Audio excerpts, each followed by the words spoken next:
लामो व्याख्या गर्न आवश्यक ठानेको छैन। नेपाल सम्बत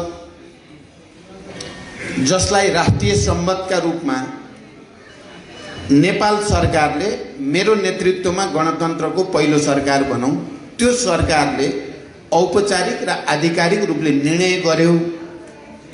यो खाली नेपाल सम्बतलाई राष्ट्रिय सम्बत घोषणा गर्नुको मात्रै औपचारिक कुरा थिएन।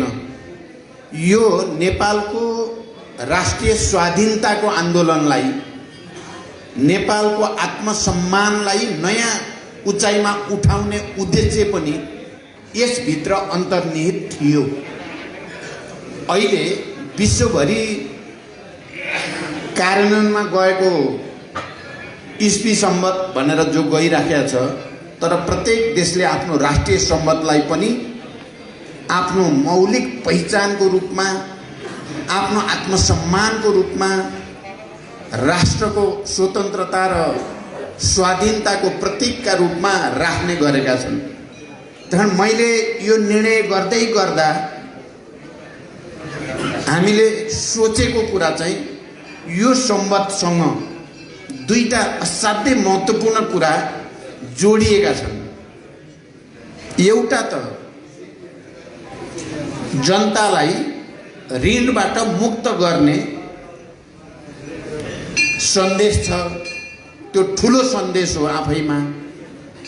दोस्रो राष्ट्रको गरिमा बढाउने नेपाल सम्बतसँग त्यो पनि जोडिएको छ। यो दुईटा मूलभूत कारणले मैले त्यो निर्णय लिँदै गर्दा मेरो दिमागमा ती दुईटा मूलभूत कुरा छन्। हामीले नेपालमा अहिले पनि जनतालाई ऋणमुक्त गर्नुपर्ने आवश्यकता छ।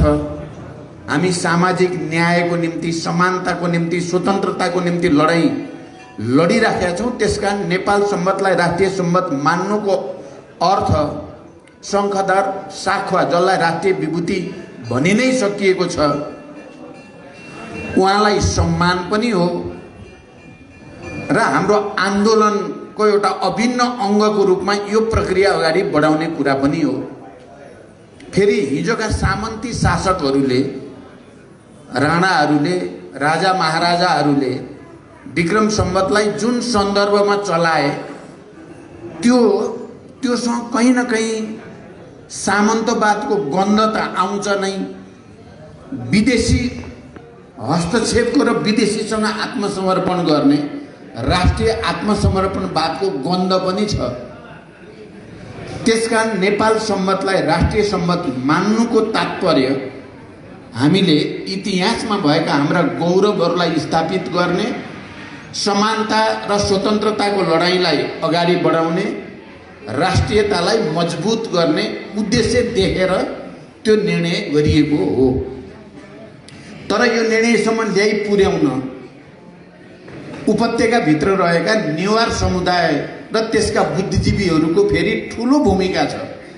यदि उहाँहरूले नेपाल सम्बतको महत्त्वबारे लामो समयदेखि आन्दोलन नगरेको भए र हामी सङ्घीय लोकतान्त्रिक गणतन्त्रको सरकार नबनेको भए यो निर्णय त्यो रूपमा हुन सम्भव थिएन।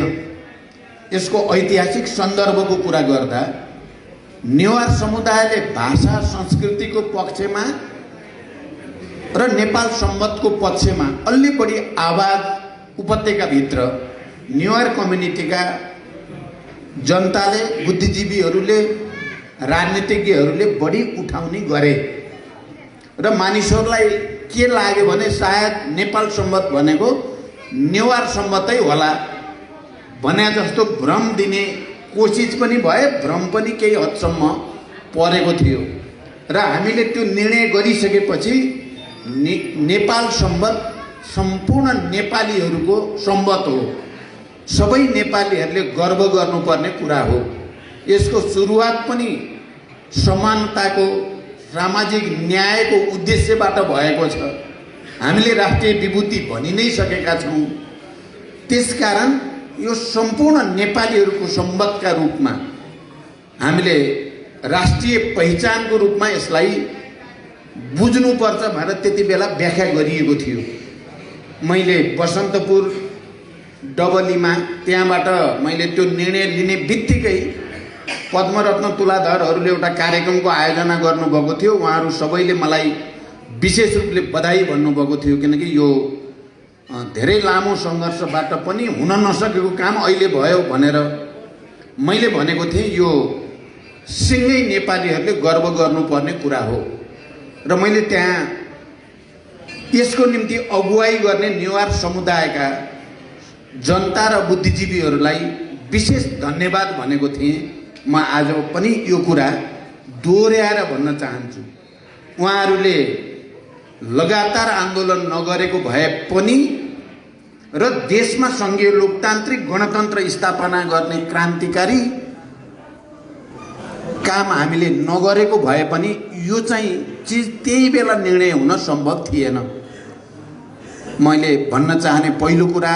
दोस्रो कुरा, तर यसलाई व्यवहारमा लागू गर्ने कुरामा अहिले पनि हाम्रा हिजोदेखिका पार्टीका नेताहरू भन्नेको दिमागमा या ब्युरोक्रेसीमा काम गर्ने ठुला ठुला हाकिमहरूको दिमागमा यो कुरा छिरेको चाहिँ छैन। उनीहरू अझै पनि यसलाई कुनै तरिकाले दबाउन सकिन्छ कि लुकाउन सकिन्छ कि महत्त्वहीन बनाउन सकिन्छ कि भनेर लागिराखेका छन्। मैले अस्ति मात्रै सुने त्यो मन्त्री परिषदको त्यो निर्णयको कपी नै कहीँ न कहीँ चाहिँ दबाइयो कि भन्ने कुरा सुनेको छु र म यहाँ मन्त्रीजीहरूलाई पनि भन्न चाहन्छु, त्यो कहीँ लुकाइया छ भन्ने सुनेको छु मैले। मन्त्रीजीहरूले हेर्नु होला, यहाँ बडो विचित्र विचित्र हुन्छ यहाँको चाहिँ प्रतिक्रियावादीहरू भनौँ या परम्परावादी भनौँ या सामन्ती मानसिकताका मान्छेहरू विचित्र विचित्रका कामहरू गर्छन्। जे भए पनि यसलाई हामीले कार्यान्वयनमा लैजान पहल गर्नुपर्छ। तेस्रो कुरा म के भन्न चाहन्छु भने आजभोलि यो पहिचान र अधिकारको लडाईँ या चाहिँ त्यो अलि शिथिल भएको जस्तो भएको छ। यही कार्यक्रम पनि योभन्दा अलि धेरै भव्य रूपमा आयोजना गर्न सकिन्थ्यो, गर्नु पर्थ्यो भन्ने छ मलाई। यो अलि त्यो रूपमा भएन, किनभने यहाँ कहीँ न कहीँ पार्टीले पनि यो मुद्दालाई जति गम्भीरतापूर्वक उठाइराख्नु पर्ने हो त्यसमा पार्टीको पनि कहीँ न कहीँ समीक्षा गर्नुपर्ने विषय भएकै छ। मैले पार्टी केन्द्रीय समितिको बैठकमा या अन्य स्थायी समितिका बैठकहरूमा पनि हामीले हाम्रा मुद्दाहरूलाई शिथिल हुन दिन हुँदैन। हामी कहीँ न कहीँ चुकेका छौँ। आदिवासी जनजातिहरूका मुद्दा, पहिचान र अधिकारका मुद्दा, चाहे त्यो तराई मधेसका कुरा हुन्, चाहे पहाडका कुरा हुन् या अन्य उत्पीडित वर्ग समुदायको मुद्दालाई कता कता माओवादीले पनि बिस्तारै बिस्तारै छोड्दै जान थालेको हो कि र बिस्तारै बिस्तारै अरू पार्टीहरू जस्तै यथास्थितिवादी या अहिले त एमाले जस्तो प्रतिगामी पनि भए तिनीहरू जस्तै पो हुने हो कि भन्ने चिन्ता जनतामा पनि पलायो। अनि हाम्रा जातीय मोर्चामा काम गर्ने साथीहरूमा पनि बिस्तारै त्यो रोग सर्यो र तपाईँहरूसम्म पनि आएको हो कि त्यो रोगले छोएको हुन त्यति जोस उत्साह जाँगर यस खालका कार्यक्रमहरूमा सहभागी हुने या यो आन्दोलनलाई जीवित बनाइराख्ने, पहिचान र अधिकारको आन्दोलनलाई सजीव रूपले अगाडि बढाइराख्ने कुरामा तपाईँहरू पनि बिस्तारै बिस्तारै शिथिल हुँदै जान थालेको हो कि भन्ने देखिएको छ। मैले पार्टीको कमजोरी भएको कुरा पनि म स्वीकारेको छु। केन्द्रीय समितिको बैठकमा पनि हामीले त्यो समय अहिले केही चिजलाई फेरि जोड दिएर उठाउन थालेका छौँ। महिलाहरूलाई 35% संविधानमा नै हामीले नै राखेको हो, त्यो अरूले होइन। 33% भनेर विशेषाधिकार 35 भनेर हामीले विधानमा नै व्यवस्था गऱ्यौँ र अब सम्मेलनबाट लागू गर्ने निर्णय गरेका छौँ। हामीले दलितहरूलाई को लागि पनि विशेषाधिकारको व्यवस्था गर्नुपर्छ भनेर 15% भनेका छौँ। हामीले युवाहरूलाई आकर्षित गर्नुपर्छ भनेर त्यसलाई पनि 20% भनेका छौँ र आदिवासी जनजाति लगायत सबै उत्पीडित समुदायलाई समावेशी समानुपातिक मान्यता अनुसार लैजाने कुरामा अब जोड बल गर्नुपर्छ भनेर फेरि सुरु गरिएको छ। यही निर्णय भए अनुसार नै अहिले क्याबिनेटमा पठाउँदा पनि तपाईँ हाम्रो अगाडि अहिले 2 जना महत्त्वपूर्ण मन्त्रालय सम्हाल्नु हुने हाम्रो पार्टीका 2 जना महत्त्वपूर्ण महिला नेताहरू यहाँ हुनुहुन्छ। यो त्यही निर्णयले हामीले अलिकति गल्ती गर्यौं कि भनेर त्यसलाई सच्याउन थालेको बुझ्नु होला।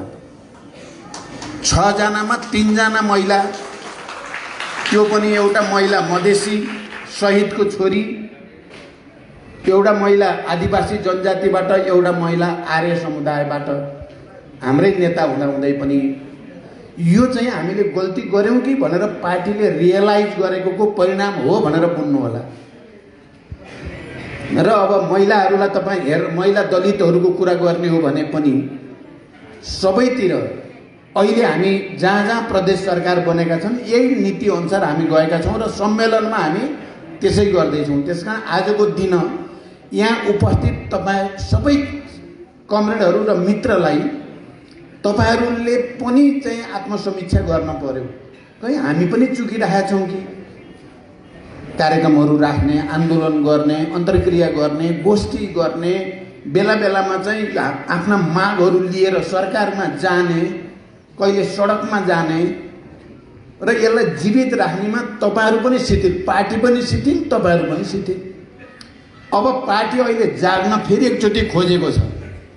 तपाईहरूले सुन्नुभएको होला, हामीले फेरि एकचोटि यी उत्पीडित वर्ग समुदायका मुद्दालाई र समाजवादी क्रान्तिको रणनीतिलाई लागू गर्नको लागि नयाँ ढङ्गको क्रान्तिकारी पार्टी बनाइ छाड्ने, त्यसको निम्ति जरुरी पर्छ भने जस्तोसुकै आन्दोलन गर्न पनि तयार हुने सङ्कल्पमा छ अहिले पार्टी।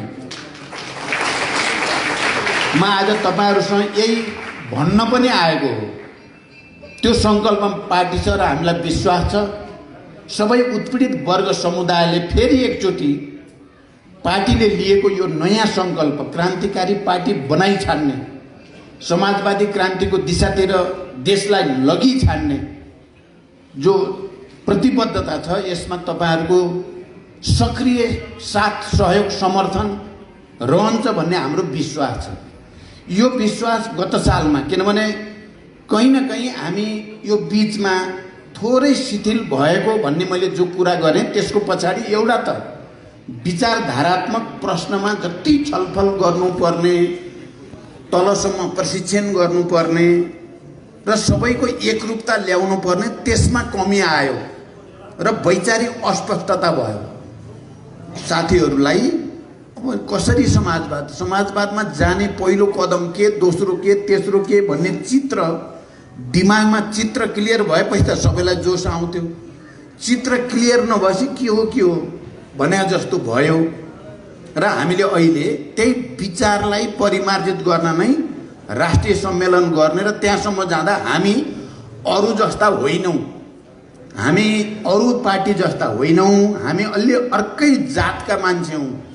माओवादी केन्द्र भनेको अरू जस्तो होइन। अहिले त अरू जस्तो हो कि जस्तो भयो 10-15 वर्ष हेर्दै जाँदा हामी त होइनौँ। त्यो होइनौँ भन्ने साबित गर्नु छ हामीले।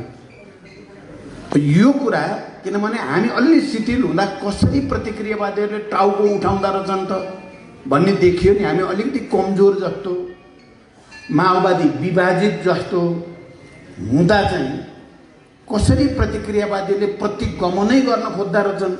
त्यत्रो हजारौँले बलिदान गरेर ल्याएको परिवर्तनलाई उल्ट्याउन खोज्दा रहेछन्, प्रतिक्रान्ति गर्न खोज्दा रहेछन्, राष्ट्रिय आत्मसमर्पणतिर जान खोज्दा रहेछन् भन्ने त देखियो नि। अनि हामी नेतृत्वमा बस्नेहरू अलि झस्क्यौँ यो बीचमा। ओहो, चाहिँ हेर्दै हामी सबै जीवितै हुँदै हामी माओवादीहरू जसले त्यत्रो जनयुद्ध, त्यत्रो जनआन्दोलन, त्यत्रो संविधान सभा, त्यत्रो सङ्घीय लोकतान्त्रिक गणतन्त्र, धर्मनिरपेक्षता तमाम चिजमा देशलाई पुर्याएको शक्तिलाई अहिले त्यसका विरोधीहरू आएर सजिलै यसलाई उल्ट्याउनेतिर जान लागे। मानिसहरूलाई उल्टिन्छ क्यारे भनेर चाहिँ जतासुकै जनता पनि सशङ्कित भएको जस्तो देखिएपछि हामीले फेरि एउटा सङ्कल्प गऱ्यौँ, यो प्रतिगमन र प्रतिक्रान्तिकारी प्रक्रिया र प्रवृत्तिका विरुद्ध त हामी लड्नै पर्छ। हामीले फेरि एकचोटि जस्तोसुकै अप्ठ्यारो आए पनि लडाइँ चाहिँ अगाडि बढाउनै पर्छ भनेर तपाईँहरूले देख्नुभयो गएको पुस 5 गतेपछि हामी फेरि सडकमा गयौँ, देशव्यापी अभियानमा गयौँ, जनतालाई अपिल गऱ्यौँ र त्यो अपिलसँगै जनताको र हाम्रो पार्टीका साथीहरू अलिअलि शिथिल भए पनि, सङ्गठनात्मक रूपले अलि निष्क्रिय भए पनि प्रतिक्रान्तिका विरुद्धको आन्दोलनमा, प्रतिगमनका विरुद्धको आन्दोलनमा चाहिँ जनताको सहभागिता निकै उत्साहप्रद रह्यो। र हामीहरूलाई के चेतना आयो त, के ज्ञान प्राप्त भयो भने जनता अहिले पनि यो उपलब्धिको रक्षाको निम्ति जुनसुकै स्तरमा गएर लड्न तयार छ भन्ने हामीलाई ज्ञान भयो। हामीले सङ्कल्प गऱ्यौँ भने कार्यकर्ताहरू पनि, देशभरिका कार्यकर्ताहरू पनि फेरि आन्दोलनको नयाँ प्रक्रियामा सहभागी हुन तयार छन् भन्ने एउटा अनुभव प्राप्त भयो। र हामी मिलेर आन्दोलनमा जाँदा जित जनताकै हुँदो रहेछ। जतिसुकै सेटिङ भए पनि, जतिसुकै षड्यन्त्र गरे पनि प्रतिगमनकारीहरू जनताको अगाडि परास्त हुँदा रहेछन् भन्ने दुईचोटिको विघटन र दुवैचोटिको पुनस्थापन, गठबन्धन, नयाँ सरकार अस्तिसम्म जाँदा 6वटै प्रदेश सरकार पनि गठबन्धनकै हातमा आइपुग्यो। यो सानो दुःखले आएको होइन। नेतृत्वहरूले हामी सबैले सङ्कल्प नगरेको भए, कार्यकर्ता सहभागी नभएको भए, जनताले साथ नदिएको भए यो स्थिति हुँदैन थियो। आज जे स्थिति भएको छ, त्यसकारण म आज यो ऐतिहासिक दिनमा तपाईँहरूको अगाडि उभिएर सम्बोधन गर्दा सबैले समीक्षा गरौँ, आत्मसमीक्षा गरौँ। जनतालाई फेरि पनि आन्दोलित बनाइराख्ने कुरा महत्त्वपूर्ण छ। षड्यन्त्र अब सिद्धियो, हामीले पुरै जित्यौँ भन्ने पनि अझै भएको छैन। अझै पनि षड्यन्त्र भइ नै राख्छन्। त्यही यो षड्यन्त्रलाई परास्त गर्ने भनेको हाम्रो माओवादी पार्टी बलियो हुन पर्यो, जनतासँगको हाम्रो सम्बन्ध सुदृढ हुन पर्यो, हाम्रा शहीद बेपत्ता योद्धा, घाइते, अपाङ्ग र उनका परिवारहरूसँगको हाम्रो सम्बन्ध जीवन्त हुन पर्यो र आन्दोलनलाई निरन्तर अगाडि बढाउने सबै जातीय क्षेत्रीय मोर्चाहरू पनि अब जागरुक हुन पर्यो। नेपाल सम्मतलाई स्वागत गर्ने भनेर एउटा कार्यक्रम शीर्ष राखिदिएर मात्रै पुग्दैन, निरन्तर जान पर्यो अगाडि। पहिचानको मुद्दा हामीले छोडेको चाहिँ होइन, पहिचानको मुद्दा हामीले छोडेको होइन। तपाईँहरूलाई थाहा छ, संविधान सभामा हामीले 12 बुँदे भिन्न मत राखेका छौँ र पहिचानको मुद्दा सम्बोधन नभएकोमा हाम्रो विरोध स्थापित गरेका छौँ। त्यही कारण हामीले फेरि यसलाई आन्दोलनको रूप दिन जरुरी छ। मैले अलि जोड दिएर यो भन्न चाहेको छु, म देशभरि पनि अहिले त्यही भनेको छु। खुसीको कुरा हो, अहिले देशभरि सङ्गठनमा फेरि एउटा गति पैदा हुन थालेको छ। हामीले एकातिर प्रतिगमन विरोधी आन्दोलनमा प्राप्त गरेको सफलताको कारणले अर्कोतिर पार्टीले फेरि आफूलाई आत्मसमीक्षा गरेर अगाडि बढ्ने, आफ्ना मूल मुद्दालाई दरोसँग पक्रिने सङ्कल्प गरेको हुनाले अहिले देशभरि नै पार्टीभित्र आशा, भरोसा र उत्साहका सङ्केतहरू देखिएका छन्। जनतामा पनि, म तराईमा जाँदा होस्, पहाडमा या उपत्यकामा, जहाँ पनि फेरि एकचोटि माओवादी खोज्दै जनता आउने स्थिति, विभिन्न राजनीतिक दलमा भएका मान्छेहरू पनि, महत्त्वपूर्ण व्यक्तित्वहरू, अब यो देश बचाउन सक्यो भने माओवादीले मात्रै, माओवादी केन्द्रले मात्रै सक्छ भन्ने भरोसा भएर यता आकर्षित भएको देखेको छु मैले देशैभरि। हामी सबैले एकचोटि मेहनत गऱ्यौँ, र जनतामा गयौँ, घर घरमा टोल टोलमा गएर फेरि एकचोटि यो कुरा बुझाउन सक्यौँ कसरी प्रतिगमन हुँदै थियो, कसरी रोकियो र कसरी माओवादी पार्टीले राष्ट्रलाई एकताबद्ध गर्ने र उत्पीडितहरूलाई फेरि एकचोटि अधिकार, अझ बढी अधिकार दिने लडाइँ लड्दैछ भन्ने कुरा हामी सबैले भन्यौँ भने आउने चुनावसम्म एउटा लहर पैदा हुन सक्छ, एउटा ठुलो लहर आउन सक्छ। हिजो सिद्धियो भनेर प्रतिक्रियावादले अब माओवादी फुटेर सिद्धियो, त्यसै पनि सिद्धियो भनेर निकै ठुलो प्रचार गरेका थिए।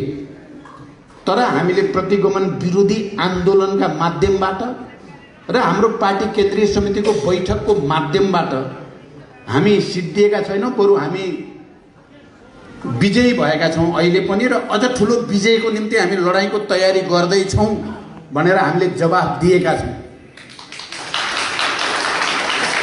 त्यसकारण कमरेडहरू र मित्रहरू, हाम्रो काँधमा अहिले पनि ऐतिहासिक जिम्मेवारी छ यो राष्ट्र बचाउने। हामी के देखिराखेका छौँ भने हामीले मेहनत नगर्ने हो भने माओवादी पार्टी मात्रै असफल हुँदैन, राष्ट्र असफल हुन्छ। आजको मितिमा माओवादी पार्टीको काँधमा त्यति ठुलो जिम्मेवारी छ। माओवादी केन्द्र सफल हुँदा राष्ट्र सफल हुने, जनता सफल हुने, राष्ट्रको एकता बलियो हुने, परिवर्तनका मुद्दा सम्बोधित हुने। माओवादी केन्द्र कमजोर हुँदा राष्ट्र नै दुर्घटनामा पर्ने स्थिति छ आजको दिनमा। अर्को कोही पार्टी र कोही नेतृत्व छैन जसले राष्ट्र बचाउँछ भनेर जनताले भरोसा गर्ने र आशा गर्ने ठाउँ छैन। त्यही हामीले त्यो जिम्मेवारीलाई डरसँग समात्न जरुरी छ। त्यही कारण हामीले यहाँ अघि भूमि व्यवस्था मन्त्रीले भनि नै सक्नुभयो, शशीजीले, हामी भूमि सुधारको सन्दर्भमा अनि अन्य मन्त्रालयबाट पनि आफ्नो चाहिँ जिम्मेवारीभित्रबाट जनतालाई सिधै सम्बोधन गरौँ। धेरै गर्न सकिँदैन, थोरै गरौँ तर राम्रो गरौँ, सन्देश दिने गरी काम गरौँ। मैले मन्त्रीहरूसँग कुरा गर्दा अहिले यही कुरालाई बढी जोड दिएको छु। शशीजी भूमि व्यवस्था मन्त्रीको हैसियतले भूमि सुधारमा सबै खालका भूमि सम्बन्धी समस्या, चाहे त्यो सुकुम्बासी समस्या होस् या सोबासीका समस्या हुन् या वर्षौँदेखि नापी भएर निशा पाएर पनि लाल पूर्जा नपाएका फेरि थुप्रै तराईमा त्यस्ता समस्याहरू छन्। हामीले किसानहरूलाई सिधै सम्बोधन गर्ने, काठमाडौँ, ललितपुर, भक्तपुरमा सोबासी समस्या समाधानको प्रक्रिया हामीले ठिक ढङ्गले अगाडि बढायौँ भने त्यो जनताको लागि ठुलो एउटा राहत हुने देखिन्छ। हामीले त्यो कुरा गरिराखेका छौँ। तराईमा सुकुम्बासी समस्या समाधानको निम्ति त्यसरी नै मेहनत गर्नुपर्छ र केही खास खास जिल्लाबाट सुरु गरेर लालपूर्जा वितरणको काम सुरु भयो भन्ने हामीले स्थापित गऱ्यौँ भने त्यहाँ जनतामा एउटा ठुलो राहत हुनेवाला छ, एउटा उभार आउनेवाला छ। यहाँ ऊर्जा मन्त्री हुनुहुन्छ हाम्रो पम्फाजी, उहाँले मन्त्री भएको केही दिनभित्रमै गरिब ग्राहकहरू भनौँ उनीहरूलाई कति 30% मात्रै विद्युत खपत गर्नेहरूलाई जो छुट दिने निर्णय गर्नुभयो त्यो धेरै लोकप्रिय निर्णय हो। त्यसले लाखौँ जनतालाई सम्बोधन भएको छ र अहिले पनि केही परियोजनाहरू ऊर्जा मन्त्रालयबाट सिँचाइ, ऊर्जा सिँचाइ सबै त्यसैमा छ, जलस्रोत, त्यसबाट केही त्यस्ता लोकप्रिय काम गर्नेतिर हामी केन्द्रित छौँ। त तपाईँ हामीले हाम्रो सरकार र हाम्रा मन्त्रीहरूले गरेका राम्रा कामहरू यी हुन् भन्ने कुरा जनतालाई बुझाउने जिम्मेवारी पनि हाम्रो छ। हामी अलि अल्छी अल्छी जस्ता भएका छौँ आजभोलि। भइहाल्छ नि, उसले गर्ला उसले गर्ला उसले गर्ला भन्दा कसैले पनि नगर्ने जस्तो त्यस्तो भएको छ। प्रतिक्रियावादीहरू बडो चाहिँ सचेत छन् र उनीहरूले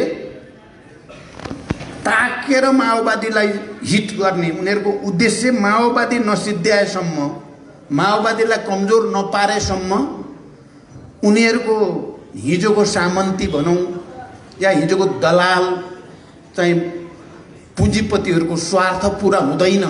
त्यसकारण माओवादीलाई नसित्यासँग देशले सुख पाउँदैन भन्छन्। हामी के भन्छौँ, माओवादी बिना जनताले सुख पाउँदैनन्। ती प्रतिक्रियावादी जाली फटाले दुःख पाउँछन् माओवादी बलियो भयो भने। त्यो चाहिँ साँचो कुरा हो। हामी तिनलाई दुःख परोस् भन्ने चाहन्छौँ, जनतालाई सुख होस् भन्ने चाहन्छौँ। त्यसो भएर माओवादी बलियो हुन पर्यो। तपाईँ हेर्नुहुन्छ नि, कतिपय ठुल्ठुला आफूलाई विद्वान भन्ने, ब्युरोक्र्याट भन्ने, विज्ञ भन्नेहरूले बडो तल उत्रेर माओवादी यो परिवर्तनको मुख्य वाहक पार्टीलाई तल्लो स्तरमा उत्रेर टिप्पणी गरेर यो सिद्धि नपर्यो अरे देश बन्नलाई भन्छन्। अर्को एउटा प्रतिगामी प्रतिक्रान्तिकारी जसलाई भनिएको छ, उसको टार्गेट चाहिँ फेरि माओवादी केन्द्रमा पनि प्रचण्डलाई नसिद्ध्याएसम्म फेरि माओवादी केन्द्र सिद्धेन, प्रचण्ड सिद्ध्याउने अभियानमा छन् तिनीहरू। तपाईँहरूले हिजो अस्तिको यसो हेर्नुभयो भने थाहा पाउनुहुन्छ उनीहरूको उद्देश्य अरू छैन। अहिले यो अनौठो लाग्न सक्छ, उनीहरूको उद्देश्य चाहिँ अन्तर्राष्ट्रिय प्रतिक्रियावादी पनि त्यसभित्रका प्रतिक्रियावादी मिलेर चाहिँ सबै मिलेर प्रचण्डलाई हराउनेमा छन् अहिले।